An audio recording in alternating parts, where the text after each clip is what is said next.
Welcome to Market Matters. I'm Nadia Hassan together with Charlotte Chong. It has been a very interesting day, I think. I think a lot of people are waiting for tomorrow. I think that's a song. But anyway, they're waiting for tomorrow because tomorrow, of course, is when our dear PM Nadia actually rebalances or recalibrates the budget. And of course, let's not wait for Janet Yellen and crew. I think China has moved up to the #1 of her security list, which I think is a no-brainer. And also for the next few days, the government will actually talk about TPPA. Will we actually sign the TPPA deal? Yeah, it doesn't mean anything for the markets, but it'll be interesting to see what it does on like small businesses. And let's not forget the controversy of it. They might as well be burning babies for the way that they're talking about it. But anyway, KLCI up, but when I say up, take it into context. It's 0.3% up to 163.1.54. You actually saw top gainers among like top gainers were PetDag, Dutch Lady, and Air Asia. Losers are the Smoky BAT, United Plantation, and Globetronics.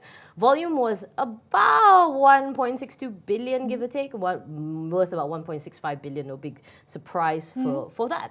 So looking at the local market, just now you mentioned about PM, it's widely expected to cut the budget, but it also expected to raise fiscal deficit targets tomorrow, like what I attended OCBC Bank event lately, and she actually, one of these managing directors actually told us that it's pretty impossible for us to sustain with that amount of fiscal deficit, about 3.3%. Now we are going to cut it to lower to increase it to 3.3%.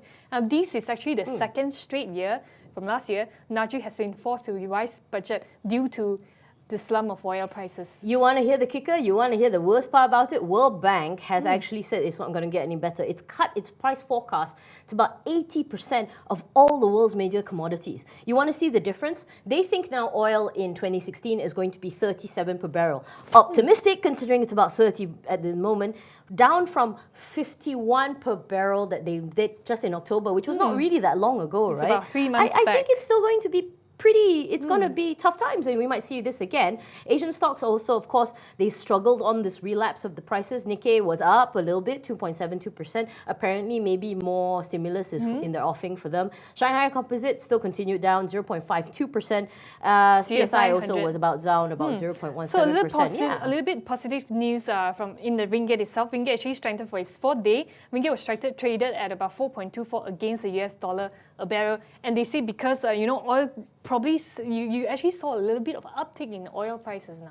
But it's not optimistic. It's not even anything to get excited about. But the fact is, it's going to be a big thing. China's going to be a big thing to look out tomorrow. Even Apple is concerned. They've actually put a profit forecast. Moving on to our hot stock of the day, Astral Asia. It's not about space or moons. These guys went, but they almost skyrocketed. 16.67% up to 1 ringgit 75. The share price, as you can see it in the chart that we have in front of you, jumped about 25% on the news. It looked flat, boing. So yeah, they just got really excited about something. So what happened was this stock was actually pegged as negative momentum by the Edge Research, and because clearly it moved for no reason. Yeah, they issued a bonus issue, but nothing really changed about the fundamental that's the thing. What do bonus? Okay, here's my rug, right? And I think people will always say this: bonus issues improve liquidity. It does jack, complete jack, for fundamentals of the company. The company, which of course, as you can see in the lowdown, does oil palm civil engineering, I think they will have, I would be more excited about the improved earnings, because did you see that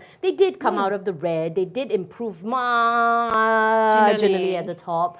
So there is something moving for that. But everybody was so excited about these bonus issues. And I think it's a Malaysian thing, by the way. So psychologically, people, when you speak about bonus, you speak about increment, people are generally more happy, and they will. I could have just called it gold shares and would have made people buy more shares. Well, okay, now they can afford more shares, but I don't understand why the rush, unless there's something going on, because these earnings were not recent. They did come out quite a while ago.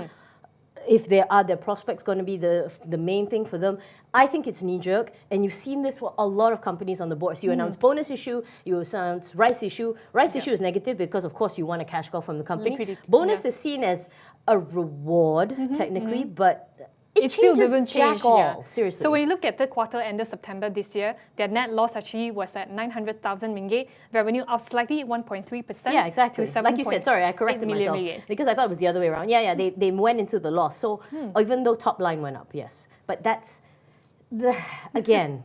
It doesn't change anything. It doesn't change jack all. I've seen this before and I'll keep saying it, jack all. So the fact is, three reasons why it matters is that we're looking at Astral Asia. Phenomenal rise, almost 17% to 175, major spike on 25%. The reason, of course, for this was bonus issues. However, the company did slid into the red for the latest quarter. And of course, let's not forget that bonus issues technically changed fundamentally nothing about the company. It doesn't give them wings or make them out of gold. So the fact is, moving on to stocks with momentum. And we are looking at Sern Kou Resources, pegged as positive momentum. Up today, a nice little decent 4.65% to 67.5. They're from my neck of the woods. They're Muar based. My dad's from Muar, so these guys are based there. And they actually have been up about 51% to 68 cents from 45 cents in January last year. Not bad for a year, but they've been riding that bandwagon, right? The furniture USD bandwagon. So we look at their financial result, actually it was amazing. Yeah. Net profit up 200% to 1.5 million ringgit from 500,000 last year, and revenue actually up 11.7 down 11.7% to 24.1 million ringgit. Now, additional info in this for this company, their wooden furniture manufacturing actually contribute about 33.6% of revenue for its entire year in 2015. Timber processing 45.7%, as well as logging of rubber and tropical wood 20.7%. Just how we mentioned about export markets. Yes. Now we look at their revenue, 27.6% of its revenue is actually coming from exports market, including US, Europe, and Africa. Basically everywhere where the ringgit is pretty much trash to them. And the fact is, you know, these guys have been riding that wave. And we've been talking non-stop about furniture companies, Hevia Board, Top Glove companies, all of these. So this is now an opportunity, I think, for some of them, just like the late bandwagons, the ones who are not so cheap. And at 67.5 cents, you know, it might, to some people, look pretty okay. And now it's just wondering about whether they sustain. And I think what's really, really telling is that if you read the notes to announcement and you read the prospects, usually most time they will say something to you like, oh, we expect it to be challenging, hopefully it's favorable. They actually did say that the group expects operating results to potential pivots to be favorable. I think they are stopping themselves from going on the too much of a positive background. Yeah, but these guys are the USD player, right? So They're what the they say export there play. also, as you say, that anticipates the uncertainty of future market conditions because they wouldn't know when US dollars started to, Yeah, because come people down. are worried about that now, and that's what actually dragged down Apple's results, because they said a lot of the markets they sold to, the US dollar was a massive concern, and that's what actually kind of impacted them. Actually, you know where's the cheapest place you can buy an iPhone? China? No, Canada.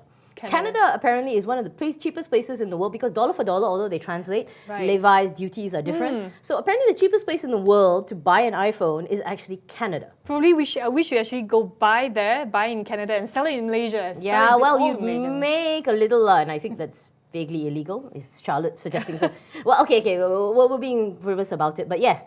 Export markets, this is going to be good for them. And that's one of the three things that we're taking away. The fact is, we're looking at Sern Kou, pegged as positive momentum by the Edge Research. Numbers, very, very decent. Very, very good improvement on the bottom line, which I think some people value just as well as the top line. And the thing is, they're riding this bandwave of US exports. It's going to be good for them, but you wonder what's going to happen when the party actually stops.